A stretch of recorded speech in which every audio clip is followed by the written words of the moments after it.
I'm 21 now, but this story started when I was just 11. My dad vanished one ordinary Tuesday morning. No warning, no signs, no goodbye. He left for work and never came back. At the time, everyone thought it was some kind of accident. Maybe he got into trouble, maybe he was attacked, maybe he was even dead. We filed a missing persons report, searched everywhere, begged the police to look harder, but nothing ever came up. It was like he just evaporated. At first, I held on to hope. Every knock at the door, every unknown number calling our house, every tall man walking by the grocery store window, I thought maybe it was him. My mom, though, was crushed. Something in her broke the day he disappeared. She went through the stages of grief all at once and never really left the anger phase. We didn't talk about him after the first year.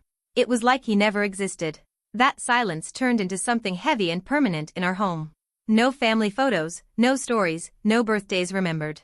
It was just me and my mom in a house that always felt too quiet. When I got older, I tried not to think about it. I convinced myself that he probably died, and that was easier than imagining he'd walked away from us. Until last week. I go to college 2 hours away from my hometown.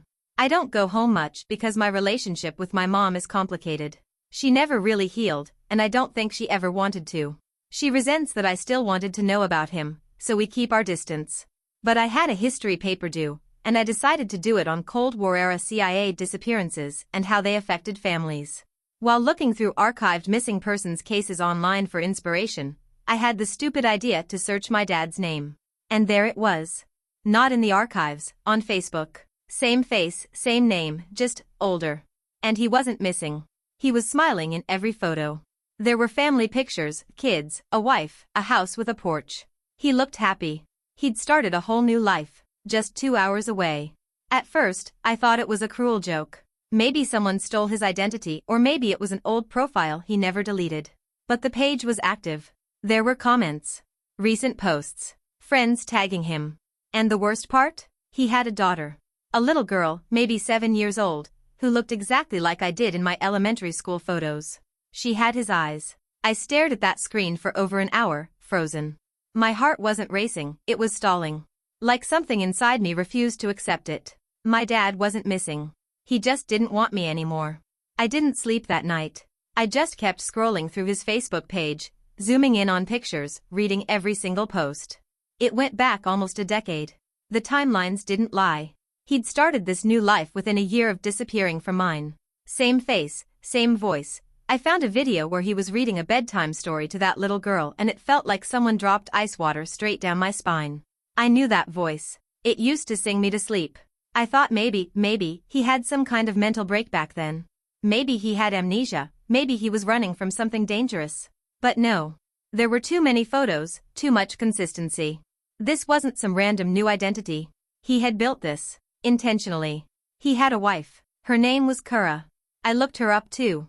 She had no idea who I was. Not one single post on either of their pages ever mentioned anything about a previous life. No throwback photos. No vague sad anniversaries. Nothing. It was like I'd been erased. The next day, I called in sick to my part-time job. I couldn't focus, couldn't think. I hadn't told anyone, not my roommate, not my mom, not even my best friend. How do you explain something like this? Hey, remember my missing dad? He's been out here living the suburban dream with his new family for 10 years. Neat, right?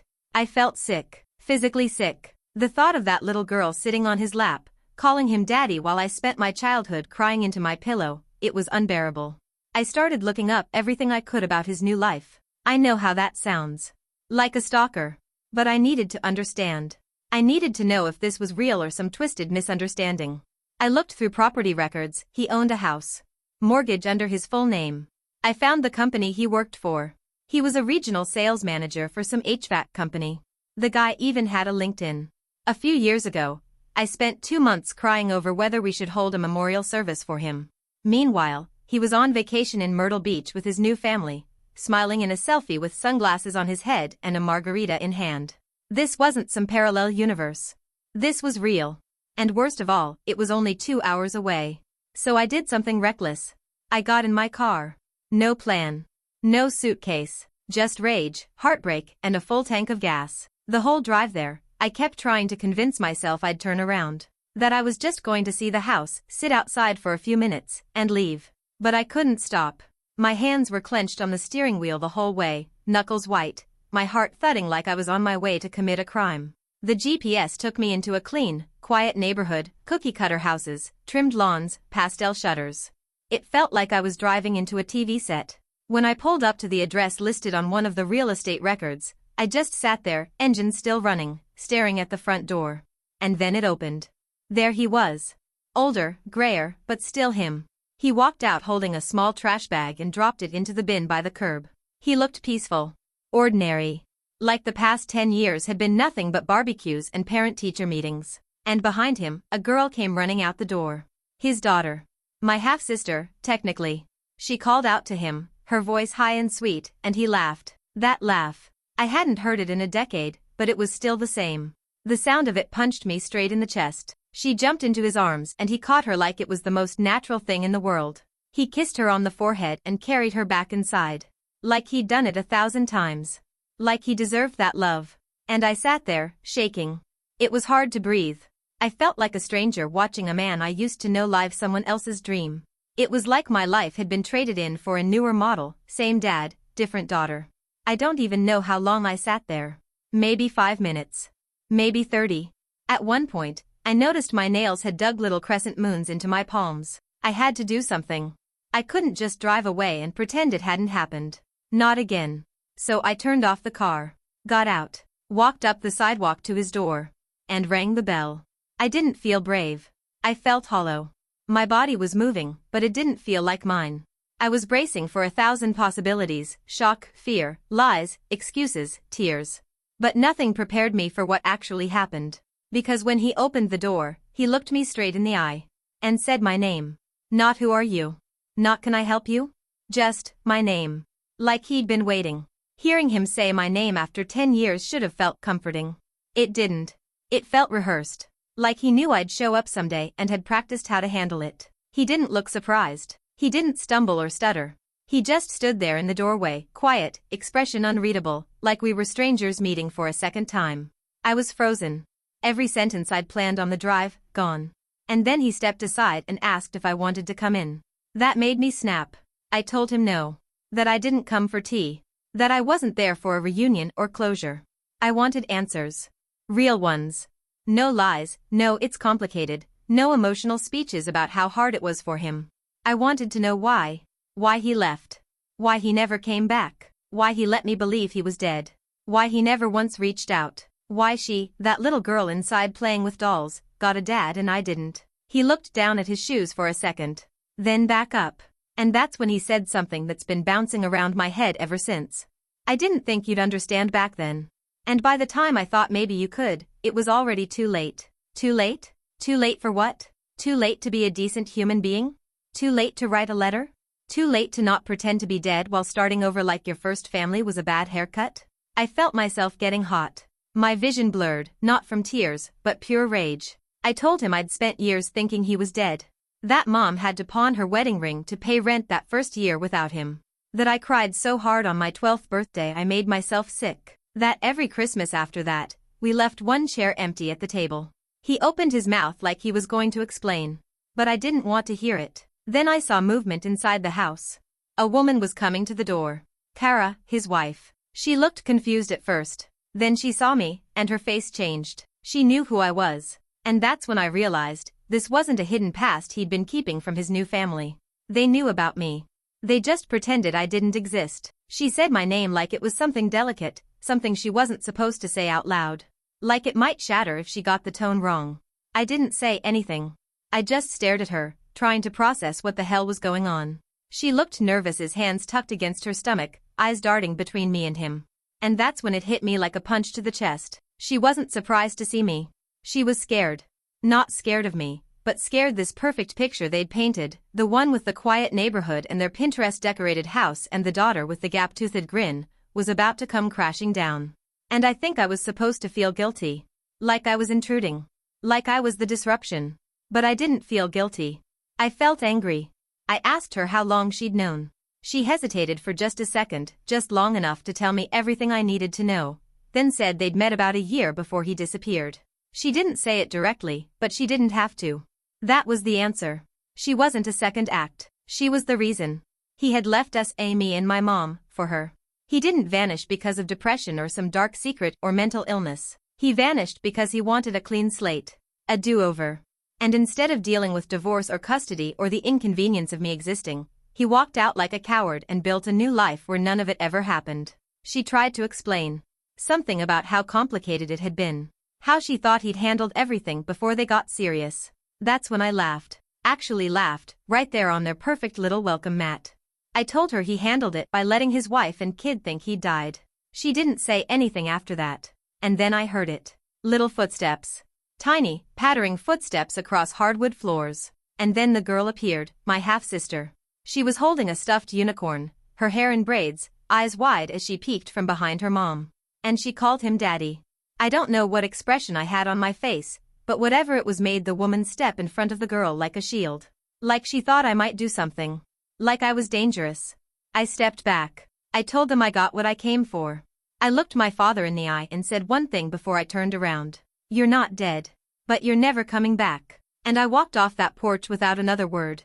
I got in my car and drove for 10 minutes before I had to pull over. I don't even remember how I made it that far. My hands were shaking, and my chest felt like someone had hollowed it out. I parked on some empty stretch of road near a field, turned off the engine, and just sat there with my head on the steering wheel. I thought finally seeing him again would bring some kind of peace, closure, something. But all it did was open wounds I didn't even know were still bleeding. The worst part wasn't that he left. It was that he chose it. Carefully. Coldly. With planning. He met someone else, decided she was easier, simpler. That me and my mom, were the hard part of his life. So he cut us out like a bad scene from a movie. He didn't want to fix anything. He just wanted a reset button. And he got it. I didn't cry. I thought I would, but I didn't. Instead, I started laughing again. Quiet, bitter, breathless laughter that didn't feel like mine. Because how do you even begin to process that your dad faked a whole tragedy just to be less inconvenienced? I kept thinking about that little girl, my half-sister. How innocent she looked. How she'd probably grow up believing her dad was a hero. A family man. The kind of man who reads bedtime stories and shows up at dance recitals and remembers her favorite ice cream flavor. Meanwhile, I used to stare out the window hoping to see headlights that never came. He robbed me of that life and handed it to her like it was nothing. And what really hit me was that he looked happy doing it. That's what gutted me the most. He didn't seem guilty. He didn't even look like a man carrying 10 years of secrets. No weight in his eyes. No hesitation in his smile. Just a clean life with his clean family in their clean little house. And now? Now I had to decide what to do with all of it. I could go home, pretend I never saw him. Pretend he did die, like I'd told myself for years. Or I could tell my mom. Break open the box she boarded shut a decade ago. Shove everything back into chaos. I didn't know what was worse, keeping the truth or unleashing it. So I just sat there in the car, staring at the flat horizon. And for the first time in 10 years, I didn't feel like a daughter anymore. I felt like an orphan with a heartbeat. I drove back to campus in silence. No music. No podcasts. Just the hum of the tires and the occasional thud of my heart in my ears. It was dark by the time I pulled into the parking lot outside my dorm. I just sat there for a while, watching other students walking around like the world was normal. Like their dads hadn't faked a disappearance and rewritten their lives like mine was a typo. I didn't go inside. Instead, I messaged my mom. Just a simple, "Are you home?" She replied almost instantly, "Yes, everything okay?" I stared at those words for a long time. And then I lied. I told her I was just checking in, that I missed her, and that I'd come by next weekend for dinner. She sent back a heart emoji and said she'd make my favorite. I couldn't tell her. Not yet. Because the truth would break her in a way I don't think she could come back from. She spent years grieving a ghost. Mourning a man she thought might have been murdered, or lost in some tragic accident. What would it do to her to learn he'd just been playing house a few towns over? I shut off my phone and finally went inside. I brushed past my roommate without saying a word and collapsed into bed, clothes still on.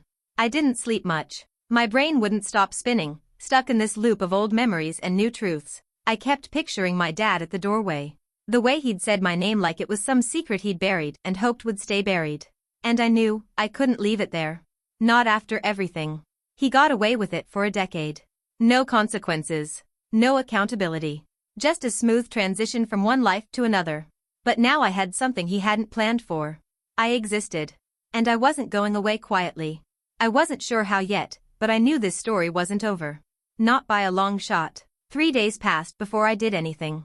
I couldn't focus on school, couldn't sleep without those images replaying in my head, my dad's face, the new house, the little girl calling him daddy. It looped like a cruel home video I'd never been a part of. Every time I thought about letting it go, something in me clenched. He didn't just leave. He rewrote me. I started digging. Not for revenge. Not yet. But I needed to know more. If he was bold enough to vanish, start over, raise another family, what else had he been bold enough to do? I combed through public records, old court filings, even deep-dived some obscure social media groups that posted local news from the town he now called home. And that's when I found something. A post from 9 years ago.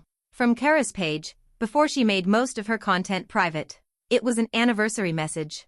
The caption was sweet, overly so, like people do when they're trying too hard to sell the story, to the love of my life. 1 year married, 5 years together. Can't wait to grow old with you. Posted just 4 months after my dad disappeared. 5 years together. That meant they'd started dating while he was still living with us. While he was tucking me into bed. While he was kissing my mom goodbye in the mornings. I stared at that line until the screen blurred. He hadn't just left. He'd been planning his exit. Laying groundwork. Smiling in our faces while building a trapdoor to escape through. And that house? The one he lives in now? They bought it in cash. According to property records, it was purchased less than 6 months after he vanished. Everything suddenly made sense. The fake disappearance. The silence. The way he looked at me on that porch, not shocked, not ashamed, but cornered. He thought I'd never find him. He thought I was a loose end that life had tied off for him. And now that I had all this, I realized something else. I held all the power. I could tell my mom. I could knock on his perfect neighbors' doors and let them know who really lived in that house. I could ruin the fragile lie he'd built, shatter it into pieces so small no amount of smiling Facebook photos could glue it back together. But I also knew something deeper. I didn't just want revenge. I wanted choice. He had taken mine. And now, I'd take his. That weekend, I went home. Not to his home. To mine. The one I grew up in. The one he walked out of like it was a coat he didn't feel like wearing anymore. My mom looked surprised when I showed up early, but she smiled and pulled me into a hug like she always does. She made dinner, asked about school, gossiped about her coworkers. Everything felt normal. Like a script we both knew by heart. But I wasn't there for normal. I watched her closely. Noticed how she still had his old flannel folded in the laundry room like it was waiting for someone. How the key hook by the door still had one empty nail. How her smile always had a little hitch in it when she thought I wasn't looking. I almost told her. Twice. Once when she was pouring wine. Again when she asked if I was dating anyone. But both times, I swallowed it. Because the truth is, I didn't know if telling her would heal anything. I didn't know if it would destroy her all over again or just reopen a grave she'd finally stopped visiting in her mind. So instead, I asked something else. I asked her if she ever wondered why he left. If she thought it was something we did. She paused. Really paused. Then she looked at me and said something I didn't expect. I used to think maybe I was too hard to love. That maybe I wasn't enough. But then I realized people like your dad don't leave because they're pushed. They leave because they're already halfway out when you meet them. That hit me hard. Because I'd spent years thinking I wasn't enough. That if I'd just been quieter, smarter, better, maybe he would have stayed. Maybe he would have picked me. But my mom was right. He was already gone long before the day he didn't come home. He'd just waited until it was convenient to make it official. And now? Now it was my turn. Because while I didn't tell my mom that night, I had made another decision. The next morning, I printed everything I'd found, his Facebook photos, the marriage dates, the property records, the anniversary post. All of it. I put it in an envelope with one line written on the inside flap. I'm not here to ruin your life. I'm just here to remind you that you ruined mine. And I mailed it. To his house. No return address. Just silence. Now I wait. It took 5 days. 5 days of checking my email every 10 minutes. 5 days of obsessively watching my phone for an unknown number. 5 days of imagining the look on his face when he opened the envelope and saw the truth staring back at him in paper form. Then, on the 6th day, it happened. Blocked number. 8:42 p.m. I let it ring. Twice. Then I picked up. He didn't say hello. He didn't say my name. He just exhaled and said, "You didn't have to do that." I said nothing. I let the silence sit. Let him hear the weight of it. Then he asked me, his voice tight, controlled, "What do you want from me?" That question told me everything I needed to know. Not "I'm sorry." Not "I miss you." Not "How are you?" Just a cold, businesslike "What do you want?" And in that moment, every part of me that still hurt, that still hoped, it stopped. I told him I didn't want anything. I wasn't there to ask for love, forgiveness, or a seat at his pretty little family's table. I wasn't looking for explanations. I just wanted him to remember. To remember that the life he walked away from still existed.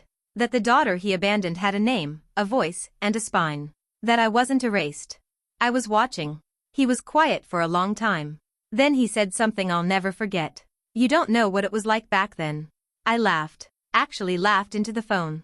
Because no, I didn't know what it was like. But I knew what it was like to wait for a man who was never coming home. I knew what it was like to hear your mother sobbing through the walls at night and pretend you were asleep. I knew what it was like to blow out birthday candles hoping for a ghost to walk through the door. So no, I didn't know his side of the story. But I lived mine. Every second of it. And that was enough. Before I hung up, I told him one last thing. "This is the last time you'll hear my voice. But don't worry. You gave your new daughter the chance to grow up without the disappointment of knowing who you really are. You don't get to do that twice." Then I ended the call. Blocked the number. And cried, for the last time. It's been 2 months. I haven't heard from him since. My mom still doesn't know. I've decided not to tell her.